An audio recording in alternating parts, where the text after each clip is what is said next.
One of my favorite topics to discuss here on the channel are scrapped projects. There's just something so interesting in learning about what could have been, and in regards to dinosaur cinema, there's plenty of examples of that. So much so, I'm now on my third volume of this series that's dedicated to talking about some of these unmade movies. Speaking of which, you don't necessarily need to see the other two episodes to understand this one, but you should definitely check them out if you haven't already. They're pretty good videos if I do say so myself, and they have some really cool examples of unmade dinosaur movies. And I guess while I'm shilling out my other content, might as well shout out my Patreon page. For $3 a month, you get these cool perks. Alright, enjoy the video. The Asylum is typically known for their low-budget direct-to-DVD movies that are meant to be cash-ins on the success of more popular films or popular film trends. One trend that the infamous film production studio has followed very closely has been the trend of shark attack movies. Seriously, these guys have a weird catalog of shark movies. You have Planet of the Sharks, Ice Sharks, the Mega Shark series, the Several-Headed Shark Attack series, and of course, who could forget the Sharknado series. The one specific series we're focusing on, however, is the Mega Shark series, which consists of 4 movies including Mega Shark vs. Giant Octopus, Mega Shark vs. Crocosaurus, Mega Shark vs. Mecha Shark, and Mega Shark vs. Colossus. In spring of 2009, the first of these movies, Mega Shark vs. Giant Octopus, would be released. In 2010, a sequel to that movie would get announced, but it wasn't Mega Shark vs. Crocosaurus, at least not at first. While movies like this don't get a whole lot of coverage in news media,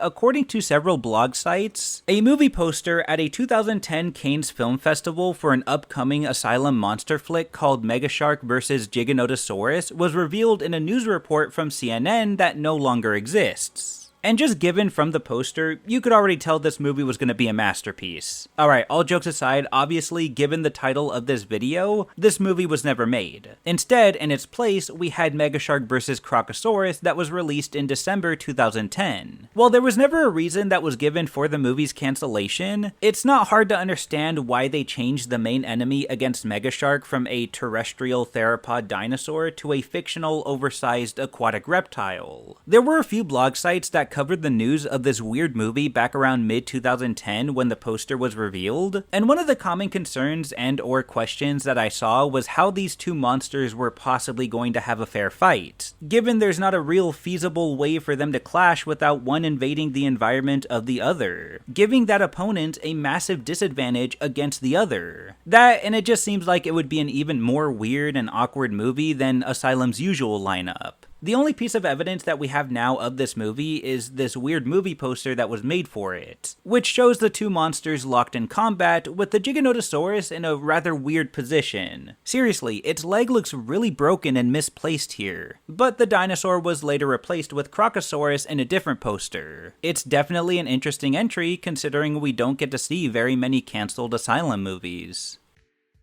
Charles Chiodo is one of the 3 Chiodo brothers who are known for their many contributions to film, as they've done a little bit of everything. They've done all sorts of special effects work ranging from puppeteering to creature designs to stop motion animation. Fun fact, apparently Charles Chiodo was behind the puppeteering and the voice work of that weird puppet character that just randomly showed up in Theodore Rex, who simply went by the guy in the bag. The brothers have even written, produced, and directed their own film, Killer Clowns from Outer Space, which is one of their more popular works they're known for. Along with that, they're also artists, more specifically Charles Chiodo is. He's made several pieces of dinosaur art over the years, even going as far as crowdfunding an art compilation book dedicated to all of his more paleo-related works, or Chiodosaurs, as he and his fan base like to call them. One piece that's showcased in that book is an image simply under the label of Lost Patrol. The image shows a pair of soldiers running away from a horned theropod dinosaur in some sort of desert environment, with some pterosaurs perched in the background. I initially found this image on a site called Monsterzone, which contained an extensive article on creature concept art from films that were never made, with one of them being Lost Patrol. However, not much information is given. According to the Monsterzone piece, Lost Patrol was an unmade Lost World movie that the Chiodo brothers were planning to make at one point. As to when they wanted to make this movie, or why it was ultimately cancelled, or what it was even going to be about, is all beyond me.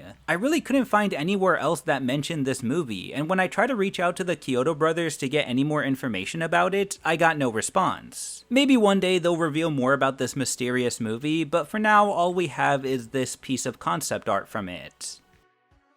Around the late 70s, monster movies were gaining a lot of popularity in cinema, especially the ones that came from the sea, as 1975's Jaws would pave the way for many filmmakers to jump on the trend of deep-sea creature features. However, not all of these movies got a chance to be fully made. For example, the Hammer Films and Toho collaborative film Nessie, which was going to be about a monstrous elasmosaur-like creature emerging from Loch Ness after a toxic chemical spill causes it to grow in size and strength, before making its way out into the ocean, where it then attacks a bunch of ships. The movie started production in 1976 as a joint project between Hammer Films, known for their low-budget horror and sci-fi flicks, and Toho, known for their sci-fi tokusatsu flicks. Along with that, there were a bunch of names tied to the project as well, including Brian Forbes as a director. There was Teruyoshi Nakano, who's contributed to several Toho-produced tokusatsu films, as the special effects director. There was Michael Carreras and Chris Wicking for the screenplay, and David Frost, Ewan Lloyd, and Tomoyuki Tanaka as producers. A complete storyboard was made along with the script, a 1/4 scale model of Nessie herself, and even promotional material that was released indicating a 1977 Easter release date, though this would be delayed to 1978 before being officially cancelled in 1979. As to what led to this film's cancellation, at the time, Hammer Films was facing financial issues as their formula for low-budget horror and sci-fi films had been overtaken by the bigger budget and more professionally produced Hollywood horror and sci-fi films of the time. Despite some successes around the 70s, it wasn't enough to keep Hammer Films afloat, and the company went into liquidation. As a result, the project was abandoned, with the only official material left behind being a few pieces of concept art, a few pieces of promotional material, and a couple of images of Nessie's physical model. Along with that, some sites, like the Lost Media Wiki, claim that a partial version of the script for the Nessie movie had resurfaced back in 2010 on a now-defunct site called myPDFscripts. According to the site, it states the script is from March 5th, 1979, and was revised by John Sayles. There's also a synopsis that reads, "After an explosion at an oil rig in the North Sea of Scotland, an eclectic group of individuals go in search of the Loch Ness Monster." The full 106-page script can be found on a site called Scribed, but I don't think this is the same movie as Toho's and Hammer's Nessie. Not only are the titles different, with this one being called The Sea Dragon of Loch Ness, but the descriptions are totally different from one another. Nessie is about the Loch Ness Monster getting exposed to toxic chemicals, causing it to transform into a much larger and monstrous version of itself that wreaks havoc across the ocean, and even on land, according to some of the concept material. In The Sea Dragon of Loch Ness, the Loch Ness Monster is awakened by oil rigs, causing a group of people to want to go searching for it. Personally, if you ask me, these were likely just two different Loch Ness productions made around the same time. It's really not too hard to believe there would be more than one Loch Ness movie made around this time because, like I said earlier, the trend of creature features, especially underwater ones, were very popular around this time, and the Loch Ness Monster is also just a very popular cryptid monster that's been represented in media countless times. And while we're on the topic of things that are likely not true, there was also an apparent rumor that the Nessie model was reused for another Toho-produced movie that Teruyoshi Nakano had worked on called Princess from the Moon, which features a scene of a serpent-like monster that's referred to as a dragon. But according to this Wikizilla page dedicated to the dragon, it states that this rumor is untrue. However, the designer for the dragon in Princess from the Moon, Nobuyuki Yazumaru, apparently did base the dragon's face off of Nessie's physical model prototype. How true this is, I'm not entirely sure. It's best to take some of this information with a grain of salt. But nonetheless, it's all very interesting.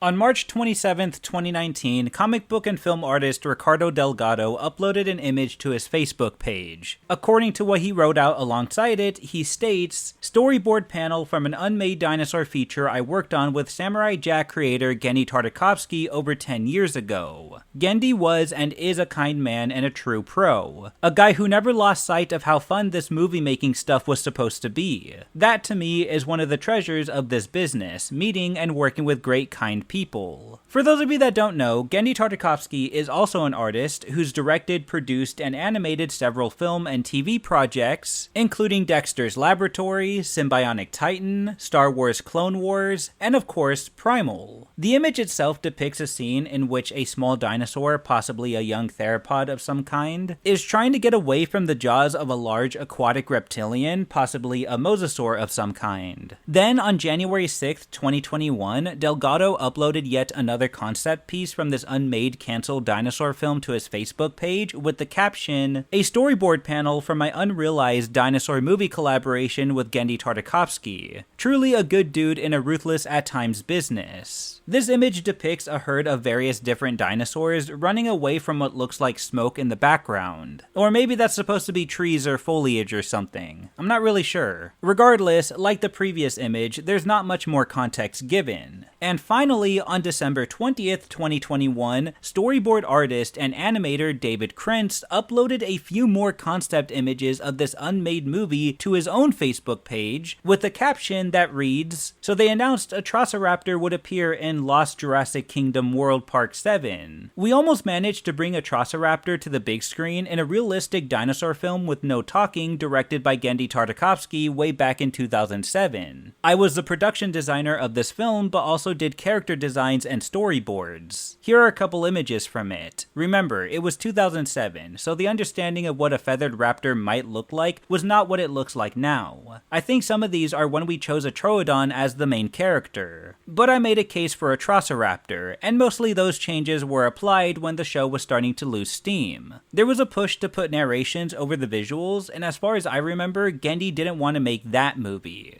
The first image shows a young ceratopsian dinosaur walking alongside a troodontid dinosaur. The next couple of images are sketches of the same two dinosaurs, which showcases their friendship and closeness with each other, and the final image shows the two protagonists in the middle of a fight between two much larger dinosaurs, a Tyrannosaurus and an Ankylosaurus. What's really cool about this specific post is that it's given us the most information about this cancelled movie. How it was planned as early as 2007, at least a couple of the characters that it was set to have, and finally, that it was going to depict realistic dinosaurs with no dialogue, which is a rather fitting choice for Ricardo Delgado and Genndy Tartakovsky, considering Ricardo Delgado was the illustrator for the Age of Reptiles comic book series that started from the 90s that depicted life of the dinosaurs with no dialogue, and Genndy Tartakovsky would go on to create the final season of Samurai Jack and Primal, both of which utilized a show-don't-tell method for their stories, keeping the dialogue minimal and the visuals plentiful. And while Krentz doesn't mention Delgado in the initial post, he does respond to a commenter confirming he was a storyboard artist for the movie, meaning these concept images that Krentz posted are very much likely from the same movie that Delgado mentioned in his two Facebook posts as well. And along with Delgado's mention of Tartakovsky as well in these previous posts, and how long these drawings were made from the time he uploaded them, it all connects with each other. It's honestly disappointing a movie like this wasn't made. Not only would it be just a breath of fresh air for dinosaur cinema, it sounds like it had potential to be a really good story. Just based on the concept images, you could guess it would have something to do with these two dinosaurs being brought together by a common force, whether it's facing a tragedy together or completing a mission together, and becoming unlikely friends in the end after overcoming those obstacles together. Okay, so quick edit. Looking back at the post, there is a comment left behind by Krentz himself, specifically on the first image that reads, "Young Einiosaurus and Atrociraptor. They become codependent after being separated from their herd/pack." So yeah, we have solid confirmation on what the story was meant to be about. Very cool.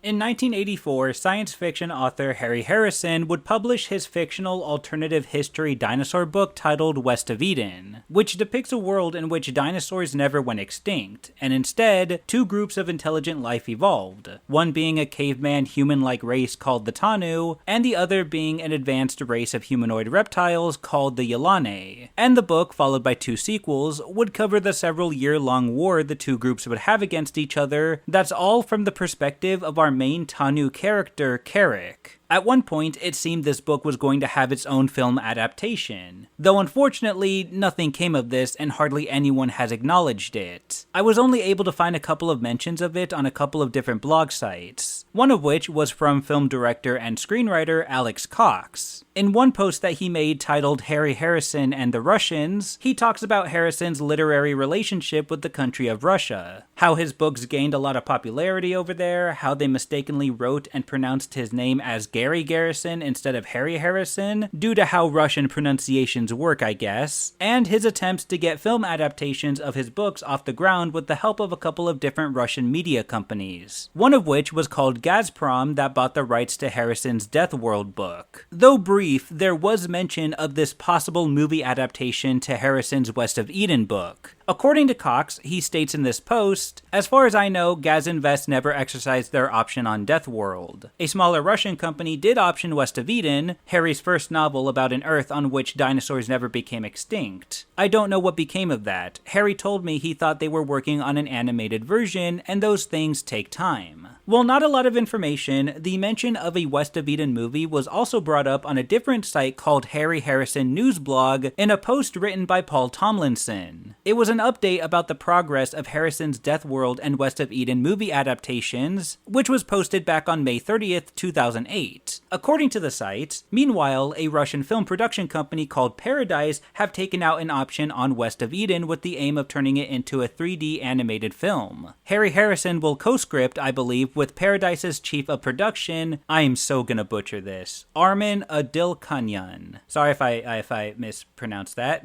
As interesting as this sounds, you can already guess that nothing came from this. Personally, while I feel like a story like West of Eden could work under multiple formats, I feel like a live-action one would be more interesting to see than a 3D one. Or hell, even a 2D animated movie would be interesting to see. I just don't know how well it would translate to 3D animation, but who knows. Had the film gone forward with production, maybe it would have surprised me. In any case, it's disappointing to see this book hasn't gotten any kind of adaptation. In my opinion, it has a lot of potential for one. And there you have it, 5 more dinosaur movies that were never made. As unfortunate as it is that these movies were all unrealized, at least most of them, it's always cool to learn of their existence. And trust me, the list is still pretty long, so I'll definitely make another video about them sometime in the future. That said, let me know in the comments down below if there are any other examples of unmade dinosaur movies you know about. I'd love to hear about them and might even include them in future parts of this series. And lastly, huge thanks to my Patreon supporters, including Kilbaro Khan, Blindberg, Darwinius, Eric, Galactic Breaker, Gambit, Ghost Medic, Julian, Greasy Pulsating Frog, Inquisitor Zarius, PD19, and Studio DM Wing. Thank you guys so much for your support. I appreciate all of you. And that's all I have to say for now. Thank you all so much for watching, and please, have a nice day.